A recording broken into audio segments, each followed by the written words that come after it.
¿Cómo iba a ser el modelo de parcial? O sea, si íbamos a tener que un multiple choice, íbamos a tener que mandar fotos de ejercicios o de respuestas escritas, no sé si es todo teórico o también hay ejercicio de extracción o de sensibilidad, por ejemplo. A ver, en los parciales, algo similar a lo que ya tuvieron de problemas, es decir, son a desarrollar, no hay multiple choice. Es a desarrollar donde ustedes pueden o bien escribir sobre el documento que nosotros les mandamos, o hacer, escribir las respuestas en una hoja, sacarle foto, pegarla dentro del Word que nosotros les mandamos, eso sí, y después nos mandan ese archivo. Sí o sí, todo lo que ustedes manden, todas las respuestas, tienen que estar dentro de un solo archivo, ¿sí? No esa cosa de, bueno, sacan fotos con el teléfono y mandan las fotos. Eso en realidad no, porque es muy fácil que se pierdan que se pierdan hojas así. Así que todas las respuestas tienen que estar dentro del, eh, del Word. Puede haber problemas a desarrollar, obviamente, a ver, a esta altura de la carrera, si se pide que se justifique, ustedes como ya saben, tienen que justificar todo lo posible, ¿sí? Eh, si hay que, bueno, los cálculos, obviamente, hacerlos prolijos, que uno pueda hacer un seguimiento.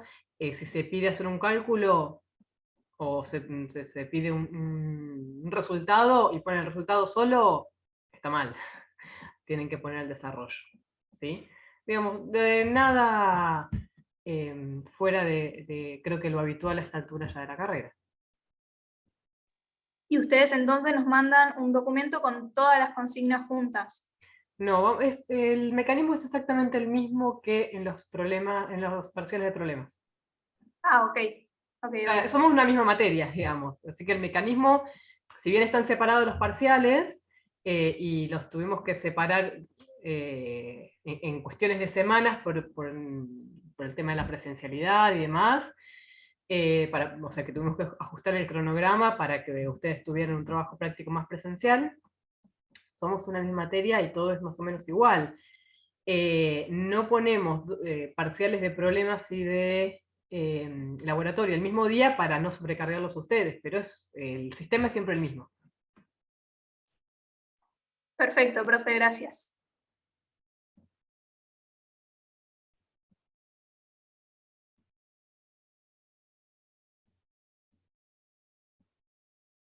¿Dudas de los trabajos prácticos? Bueno, ya que estoy, le pregunto también de ¿Sí? paso. Yo tenía una duda de, por Sí. ejemplo, el hidróxido de magnesio, ¿no? En los trabajos prácticos vimos que el precipitado era gelatinoso, pero que sea gelatinoso, ¿quiere decir que es coloidal, digamos, o puede no serlo? Sí, en general, los precipitados coloidales en general pueden formar geles. Pueden Ah, o no ok. formar geles, pero si es un precipitado gelatinoso, es coloidal, seguro. Ah, perfecto, listo. Tenía esa duda de si podía ser gelatinoso y no ser coloidal al mismo tiempo. No quería No, escribir algo que no era capaz. no, en general estos se forman geles y tiene que ver con las esferas de hidratación, pero los precipitados cristalinos, no, cuando son cristales más o menos grandes, no forman geles. Perfecto.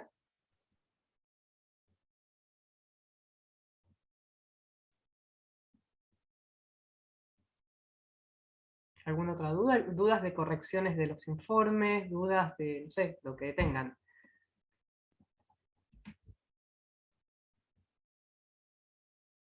Yo después tenía otra duda, profe, que era de el complejo que se forma cuando reacciona el cobalto con el tiocianato. Sí, Viste que se pueden formar dos complejos, uno que es rosa y otro que es azul. sí. Y vimos que el azul estaba presente en fase orgánica, pero mi duda es, ¿puede estar en fase acuosa si la concentración de cobalto, de tiocianato es muy alta? Sí, en realidad los complejos de cobalto con tiocianato se forman desde complejos con bajo número de coordinación hasta altos números de coordinación, es decir, número de coordinación 4. Cuando los complejos tienen bajo número de coordinación son rosados, pero cuando son con un cobalto y 4 iones tiocianato, el complejo ya es de color celeste. ¿Sí? Cuando pasa a fase orgánica, lo que pasa además es que se produce una intensificación del color. O sea, no solamente se manifiesta más el color celeste, sino que hay un cambio por el pasaje. Primero que uno cuando está en solución acuosa lo que tiene es el complejo. Cuando pasa a fase orgánica lo que pasa es el par iónico, o sea, el complejo con las 2 moléculas de amonio. Como saben, la fase orgánica tiene muy poca o nula polaridad, por lo tanto no puede haber iones disueltos, o será muy poco probable que haya algún ion disuelto, ¿sí? Entonces lo que pasa el complejo es como par iónico. Y se Claro. produce una intensificación además del color. Y también porque el volumen de la fase orgánica vimos que era menor, ¿no? Que es el que se usaba en la extracción al de la fase acuosa. Entonces está más concentrado. Cuando el volumen de la fase orgánica es menor que el de la fase acuosa, puede servir además el método de extracción como un método de concentración. Perfecto. ¿Sí? Gracias. Si tenemos volúmenes iguales, no se va a producir una concentración. ¿Sí?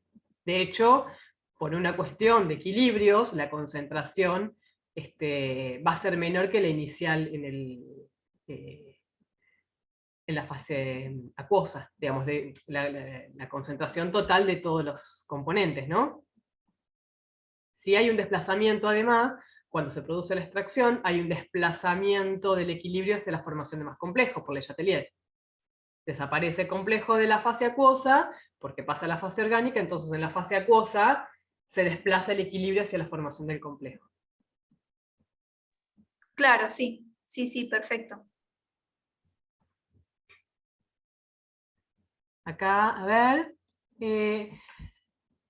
Yo dice acá una pregunta de Hernán. No entiendo por qué el hidróxido de hierro, o el hidróxido férrico, es una base menos débil que el hidróxido ferroso.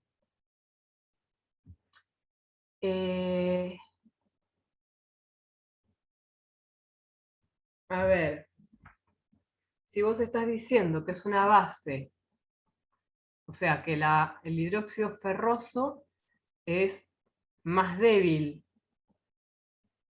que el hidróxido férrico.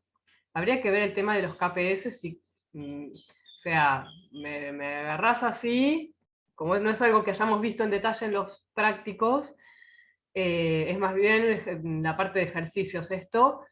Habría que ver por los KPS, me imagino, cuántos oxidrilos se producen por la solubilidad que tiene cada uno. Si no, no sé por dónde va la pregunta. No estaría entendiendo por dónde va la pregunta. ¿Me la puedes aclarar un poquito más?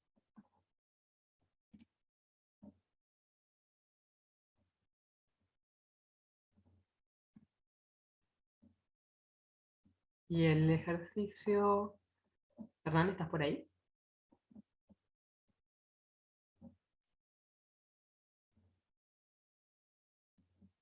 Bueno, no sé dónde. Si Hernán sigue... Sí, está acá conectado. Ah, dale.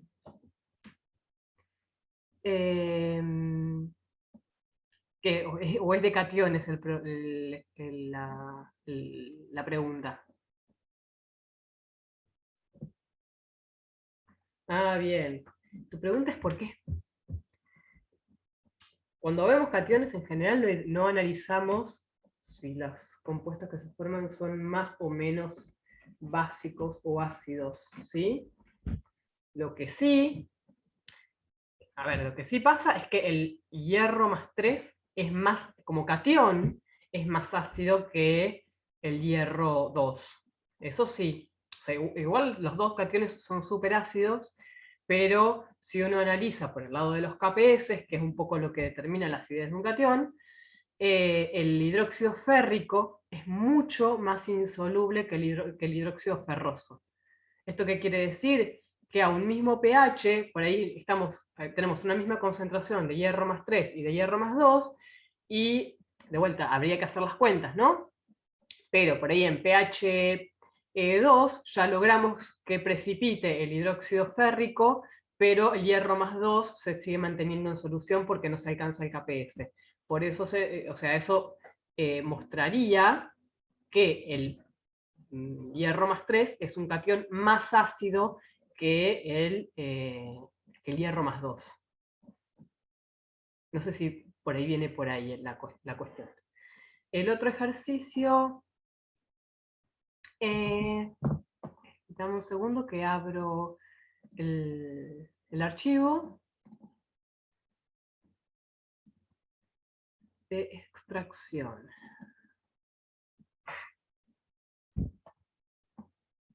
A ver.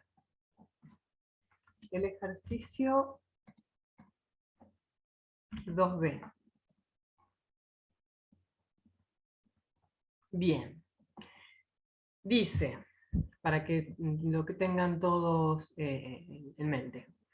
El compuesto X tiene un coeficiente de distribución de 2,7 entre el agua y el benceno. Si una muestra acuosa de 50 mililitros contiene 4,5 miligramos de X, calcule cuántos mililitros de benceno se necesitarían en una extracción simple para extraer el 99% del compuesto X, y B, cuántas extracciones de 25 mililitros de benceno se necesitarán para extraer al menos el 99% del compuesto X. Bien. La parte B hay dos formas de hacerlo. A ver, si yo me pongo en el pizarrón, vamos a ver si ustedes me pueden ver.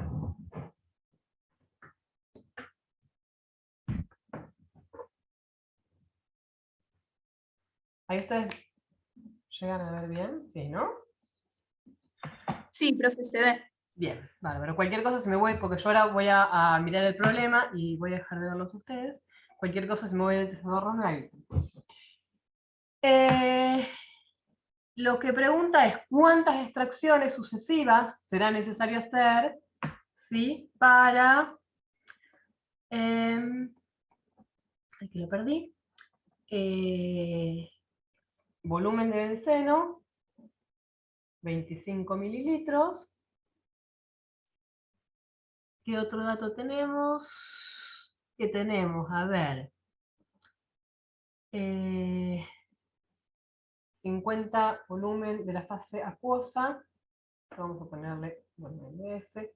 Volumen de la fase acuosa es 50 mililitros y contiene 4,5 miligramos de X.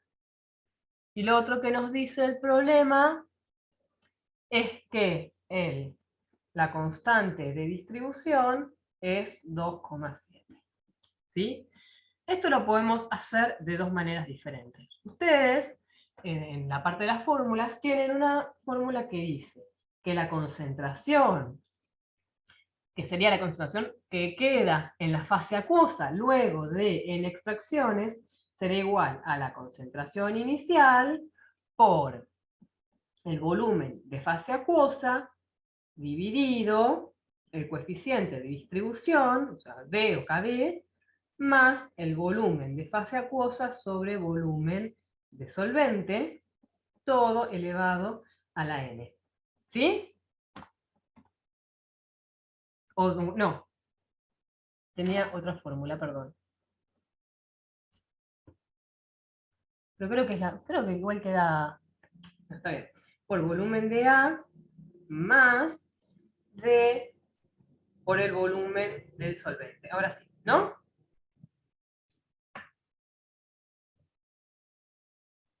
Sí, es. Bien. Entonces, tenemos, ahora si me pongo para no irme del pizarrón. Tenemos dos formas de hacerlo este problema.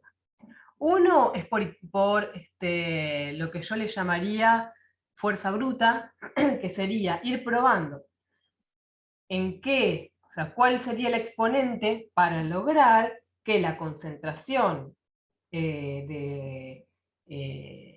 acá, la concentración remanente, sea menor o igual que el 0, ¿cuánto era? 99%, nos pedía el 99% de extracción. Sí, que se extraiga, que la extracción, el porcentaje extraído, sea mayor o igual que 99%. Esta es la condición que tenemos que cumplir, ¿sí? Entonces, lo que podemos hacer es calcular, primero, ¿cuál va a ser la concentración inicial? Si quieren, en miligramos por mililitro.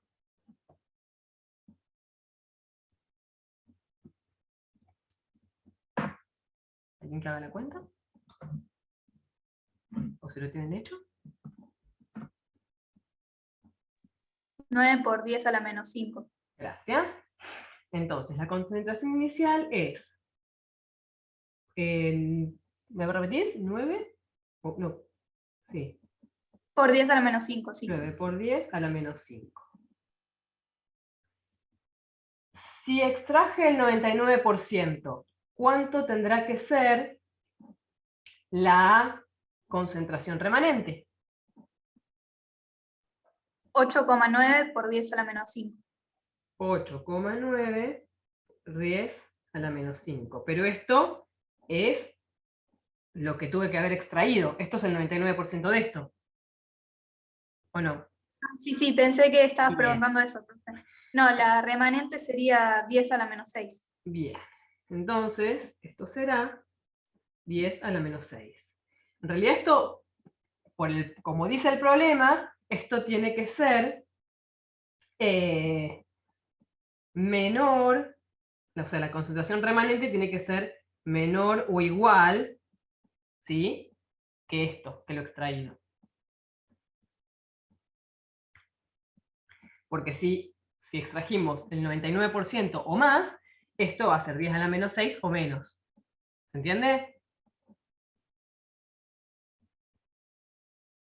Sí. Bárbaro. Entonces, lo que podemos hacer es ver, entonces, volumen inicial era 50 mililitros, dividido 50, más la constante de distribución, 2,7, por el volumen de solvente, que era 25, ¿sí? Y acá es lo que yo digo, fuerza bruta. Bueno, si esto yo lo hago a la una, ¿cuánto me da? Si el resultado que me da todo esto se cumple esta operación, o sea, este resultado es menor que 10 a la menos 6, entonces con una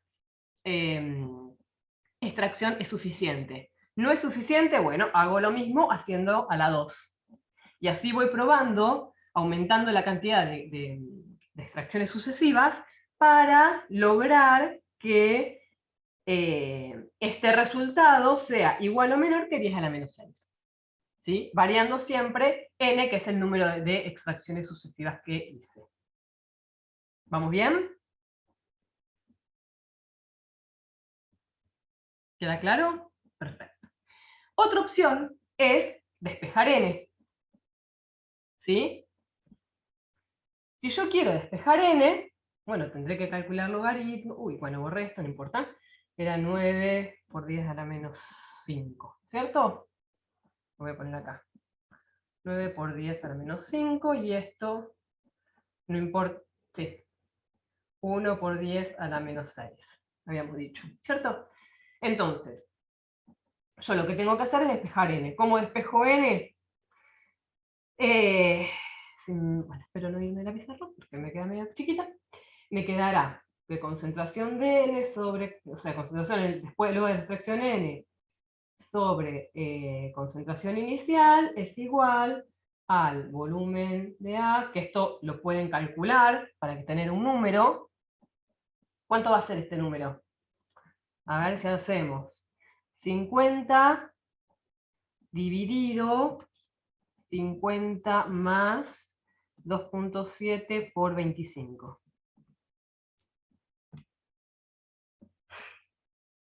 Así ya ponemos directamente el número y es más fácil que estar escribiendo toda esta fracción.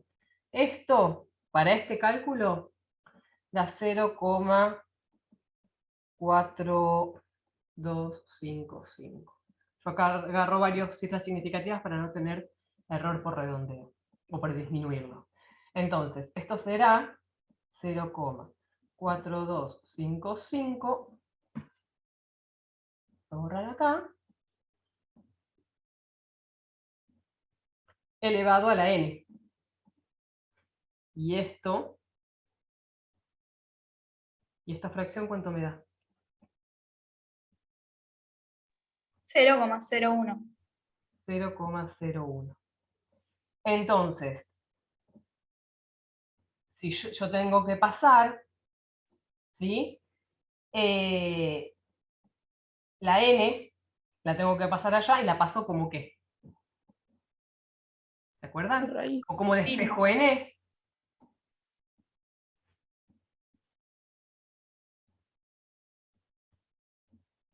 Lo tengo que, o sea, yo cuando resuelvo esto me va a quedar un logaritmo con una base medio rara. Pero esto lo puedo despejar escribiendo, a ver acá, logaritmo en base 0,4255 de 0,1. Y esto me da n.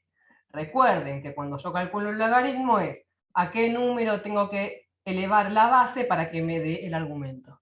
¿Sí? Entonces en la calculadora resuelven esto y ¿cuánto les da?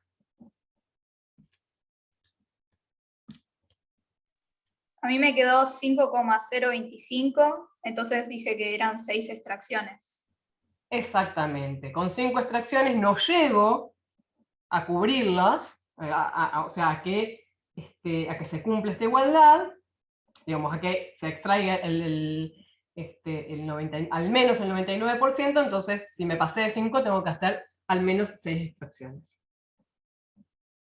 Tengo que hacer 6 extracciones para haber extraído al menos el 99% del analito de la fase acuosa. ¿Sí? ¿Quedó claro?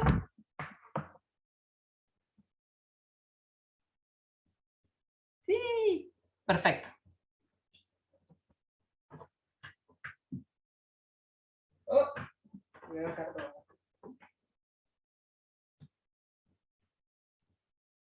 Quedó. De nada. Profe, Sí. ¿le puedo preguntar cuál es bien la diferencia entre oclusión y trampa mecánica? Porque no me termina de quedar claro en qué se diferencian. El atrapamiento mecánico es un poco más grande, ¿sí? Y la oclusión es cuando queda un ion metido en el medio. El atrapamiento mecánico es cuando se va formando el cristal, queda pensémoslo, por ahí es como una exageración, ¿no? Pero como una parte de la solución metida dentro del cristal. Ah, ok. Es como más a lo grosero de la trampa mecánica. Claro, es un poco más grande que la oclusión. Ok.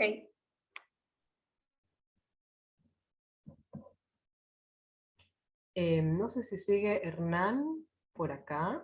Me parece que se fue, ¿no? Para preguntarle si era esa su duda con el hierro. Hola, Emi. Hola, perdón, me olvidé. No hay Me acordé problema. recién. Perdón, No qué hay ningún vergüenza. problema. Acá estamos, perdón. Tranqui. Bueno, sí, perdón, sigamos. No hay ningún problema, tranqui, que estábamos viendo algunos ejercicios y Ok. bueno, nada, esto justo uno de los chicos, de los alumnos, había hecho una pregunta que no había terminado de entender y ahora se fue, así que no le puedo volver a preguntar si era eso lo que... Ok. Pero bueno, nada. ¿Alguna otra pregunta? Como verán, esto es una clase de consulta, nosotros no vamos a explicar nada, no es una clase de repaso, es una clase de consulta. Ustedes nos hacen las consultas de lo que no les haya quedado claro. Y de vuelta, si hay algo de los informes que no les quedó claro y quieren que veamos de las correcciones, este es el momento también de preguntar.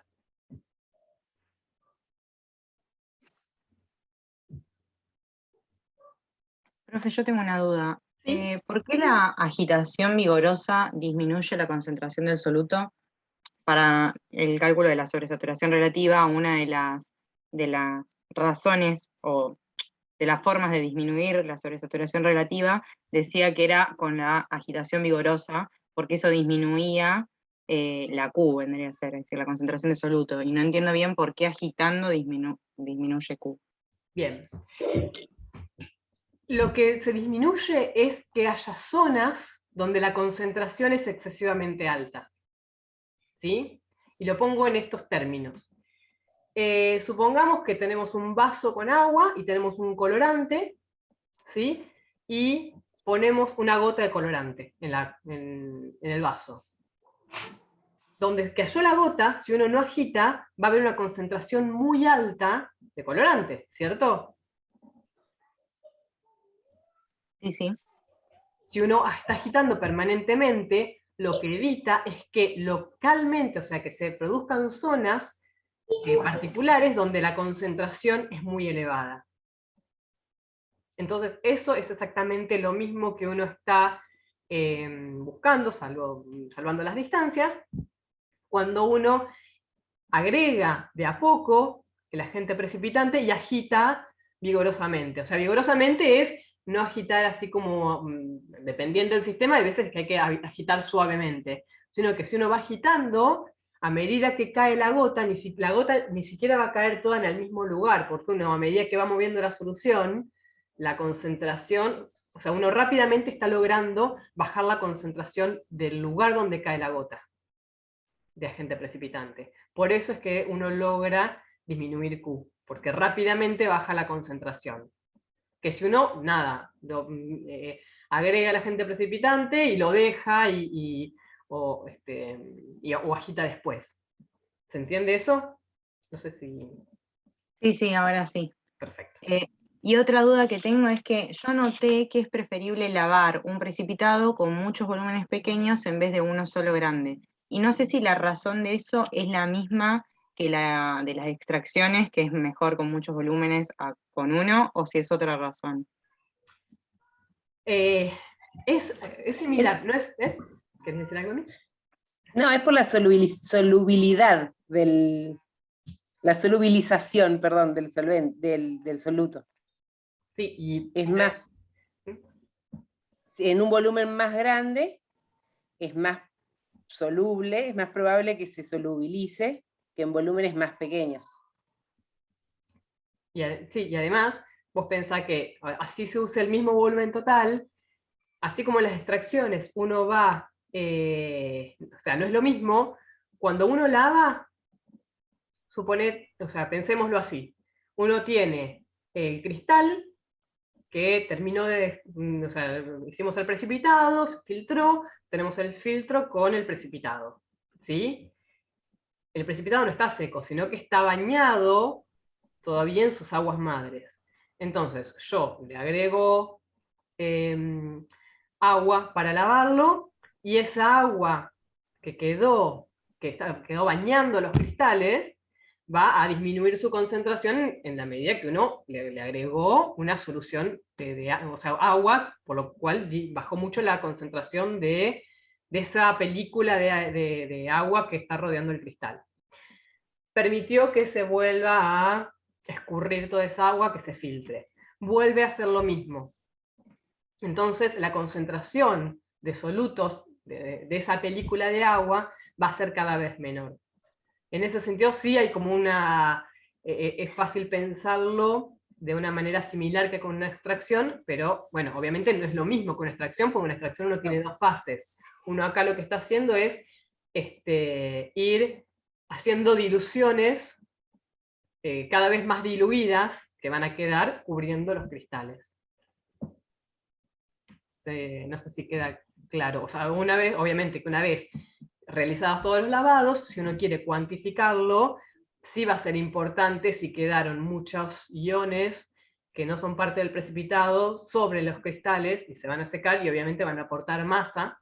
Entonces si uno estaba, por ejemplo, queriendo determinar la cantidad de sulfatos mediante esta técnica, sulfatos en el agua, y uno deja los cristales sin lavar, o los lava una sola vez con un volumen mayor de agua, van a quedar con mayor cantidad de impurezas en la superficie, así no estén absorbidos, simplemente porque es la película de agua que está recubriendo cada uno de los cristales, y va a quedar con más impurezas que si uno lo lavó muchas veces, y bueno, para cuantificarlo va a ser una medida mucho más confiable.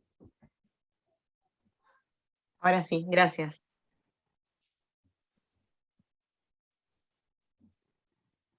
Bueno, esto es lo que dijo Emilia, tampoco es que lo vamos a lavar un montón de veces con un montón de volumen.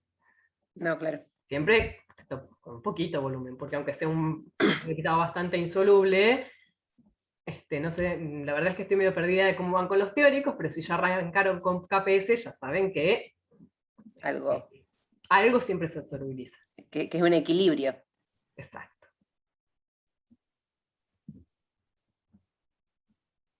Profe, yo tengo una pregunta más, que es del trabajo de cationes. Ujú, Viste que vimos que con el ácido sulfídrico, analizando los equilibrios que tiene el ácido débil, ujú, vimos que en un medio ácido hay pocos sulfuros, entonces solo precipitaban los sulfuros más insolubles, ujú. ¿no? ¿Sí? Y que en medio alcalino, bueno, lo contrario, había más sulfuro, entonces precipitaban tanto insolubles como solubles. Tengo la duda, Solubles. Como sí, más solubles, Claro. O como menos porque ahí insolubles. precipitan. Claro, Si precipitan, son insolubles en exacto. esa condición. ay, ¿cómo? Espera, me perdí. Que cuando vos dijiste precipitan los solubles, algo soluble no precipita. ¿Sí? Son más solubles que Claro, los que precipitan en medio ácido, pero en realidad son todos insolubles. En medio básico, son insolubles todos. claro, sí, ya entendí. Sí, me expresé mal. No, está bien, está bien. Bueno, y tenía la duda de si con el ácido sulfúrico pasaba algo similar, porque tiene los equilibrios similares, digamos, y no sabía si con los sulfatos pasaba lo mismo. A ver, Mm, tiene sentido pensar en algo similar, solamente que no se suele Pero testear, porque por ahí el tema de los sulfatos no da tanta información como los sulfuros. tampoco, también quizás es mucho más fuerte, o sea, la disociación, Claro, ¿no? Entonces, ¿a qué pH los ensayarías, digamos? A esos dos. Quizás se puede hacer, no digo que no, pero... sí. Digo, lo que dice Emi es, el ácido sulfúrico proviene de un ácido fuerte. La segunda disociación, si bien tiene una constante de equilibrio, pero esa constante de equilibrio es 10 a la menos 2, si mal no recuerdo. ¿No? Sí. Ah, ok. O sea, es un ácido mucho más fuerte. Si vemos las constantes de disociación del sulfídrico, ahora no me las acuerdo, pero creo que la segunda era algo como 10 a la menos 15 o algo por el estilo, no sé. Ustedes Claro, muy chico. seguramente lo tienen más a mano porque estuvieron haciendo mucho más ejercicios. Pero es mucho más chica. A ver, ya se las busco. Que tengo acá los libros. Pero es una constante chiquita, entonces sí, cambiar el pH lo que determina es un aumento considerable de la concentración de sulfuro.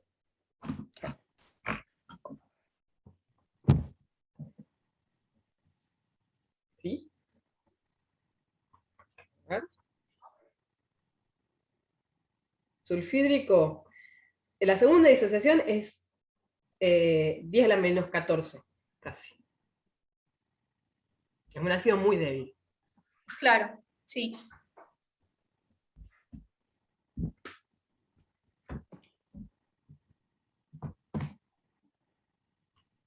¿Alguna otra duda?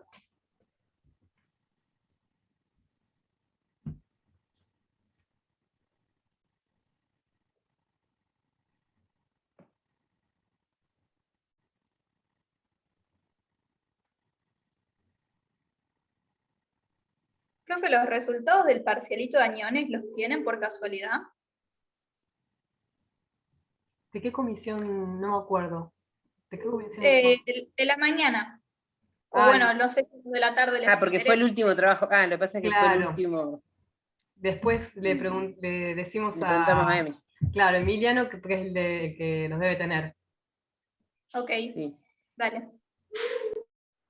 Pero sí, seguro que ya los tiene. Por ahí, como no los vio, nosotros. Claro, como no se los Claro, no se pasamos. cambió. No se los mandó.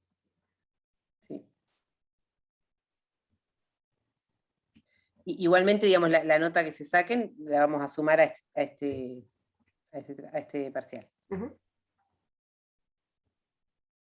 Buenísimo, profes. Gracias.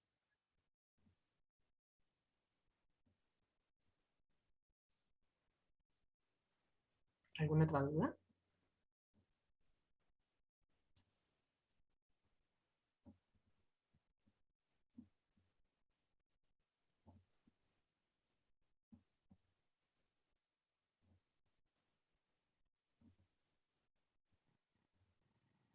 Me parece que la mayoría vino a ver qué se hablaba.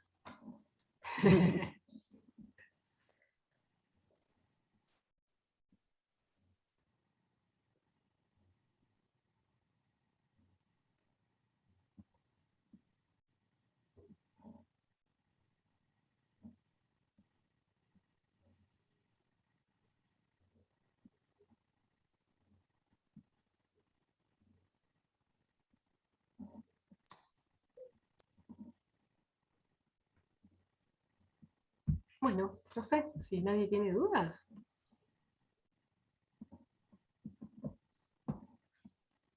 De mi parte, nada más, profes. Muchas gracias porque me ayudó a sacarme las dudas que tenía.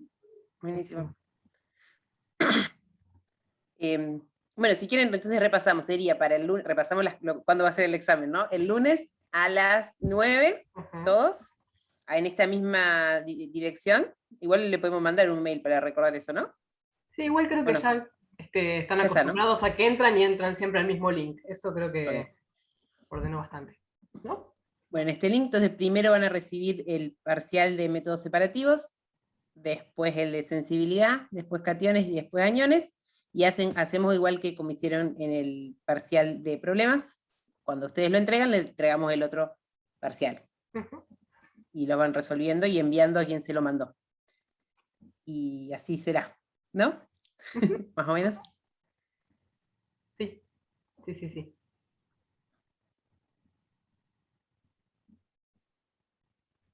Perfecto, profe. Bueno, entonces nos vemos el lunes. Nos vemos el lunes. Perfecto. Nos vemos el lunes. Gracias. Buen fin de semana. Gracias. Gracias igualmente. Aprovechen para estudiar. Una pregunta con respecto al parcial también. Sí. ¿El tiempo por cada actividad también va a ser de 40 minutos como en el de problemas? Creo que eran 40 minutos, no me acuerdo. La verdad, calculo que el lunes sí, te decimos, sí. pero como son más temas, Como son más temas. claro, son más unidades temáticas. Nosotros les decimos temas a eso, porque son, en este caso, Sí. 4 trabajos prácticos.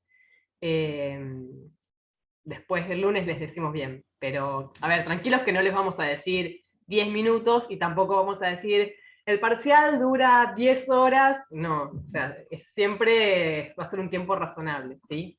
Sí. Pero, o sea, confirmamos el... Bueno, gracias. No tengan miedo por ese lado. No se preocupen por eso. Van a tener tiempo para resolverlo bien igual, porque tampoco va a ser tan largo. No. Ya está.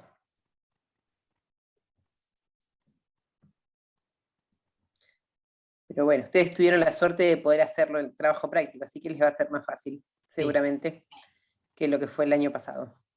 Totalmente.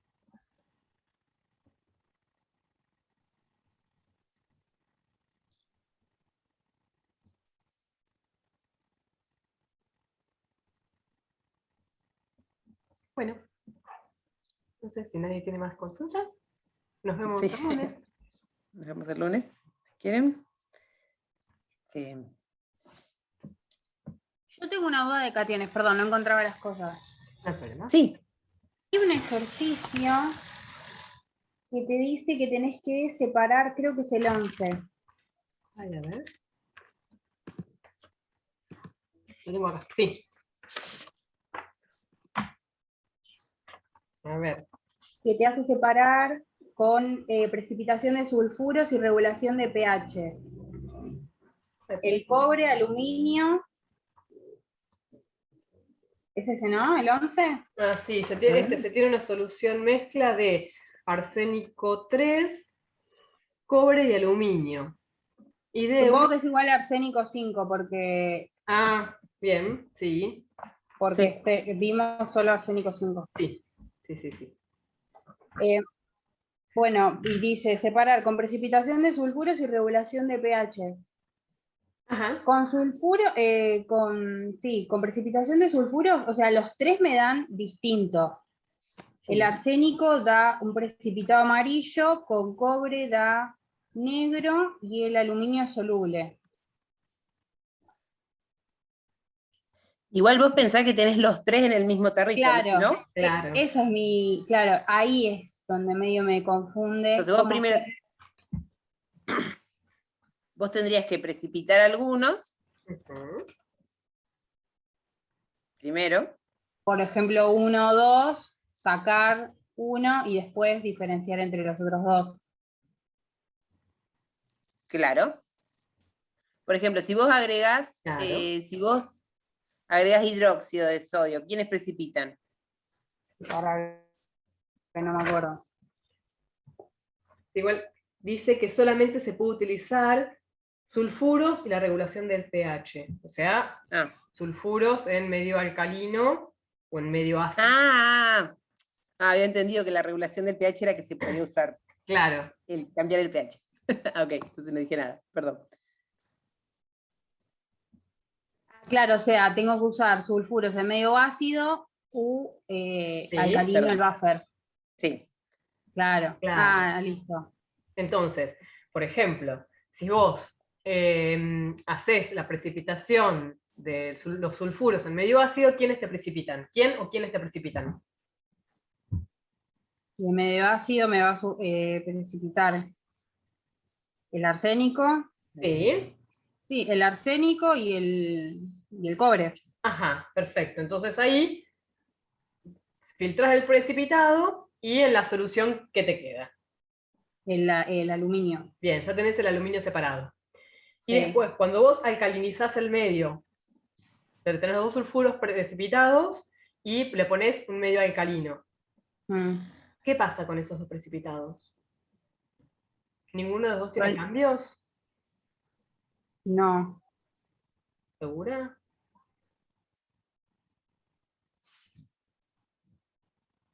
Yo por lo menos lo que tengo acá en mi tabla de tiempo que me ayudaron los dinosaurios a hacerla, el arsénico se vuelve a redisolver en medio alcalino. O sea, se solubiliza. Claro, forma un complejo. Bueno, yo no tengo eso, ¿ves? Bueno, esto lo tengo A más. ver, igual acá tengo... Debería estar en la punta igual. Eso. Puede ser. Si no, si me dan un minuto, me fijo. Arsénico. En el que dice nuestro amigo Burriel. Arsénico.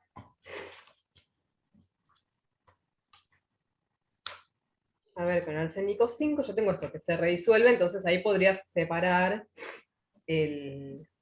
Listo, ok. Ahora sí. A ver. Dice...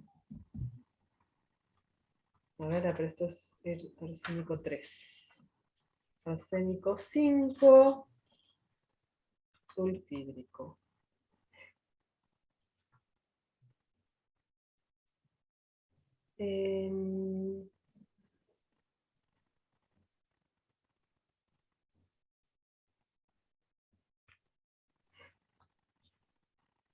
A ver.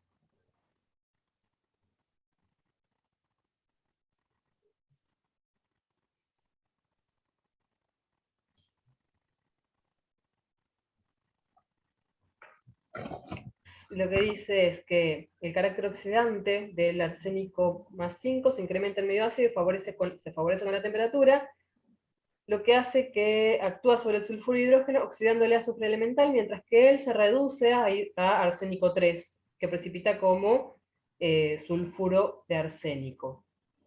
Y luego... ¿Sí? Eso está en la guía, lo estoy leyendo acá. Ah, bien. Y después, lo que dice es que en medio alcalino se genera un sulfuro de arsénico con 3 cargas, o sea, arsénico, azufre 4, con 3 cargas negativas, con lo cual eso se puede redisolver. Ah, ok. ¿Eso es lo que está en la guía también, Emi? No, eso no está en la guía. Ah. Bueno.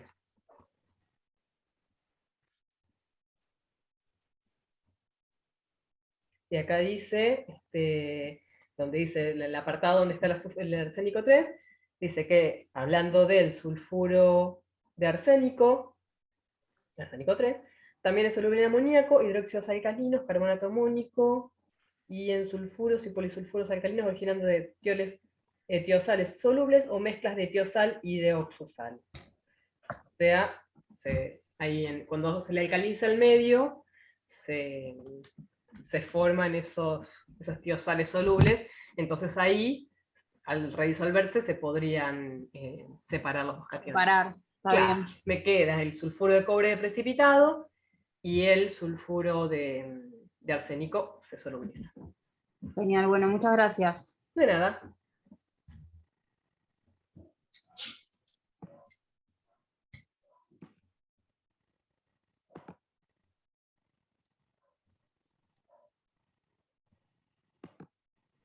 Bueno, ¿algo más? Yo también dejo de grabar, que me pidieron que grabara la clase. ¿Estamos? Sí, profe, nos vemos el lunes. Gracias. Bueno, hasta el lunes. Hasta el lunes. Chao, gracias. Chao, hasta el lunes, gracias. Chao, gracias. Chao.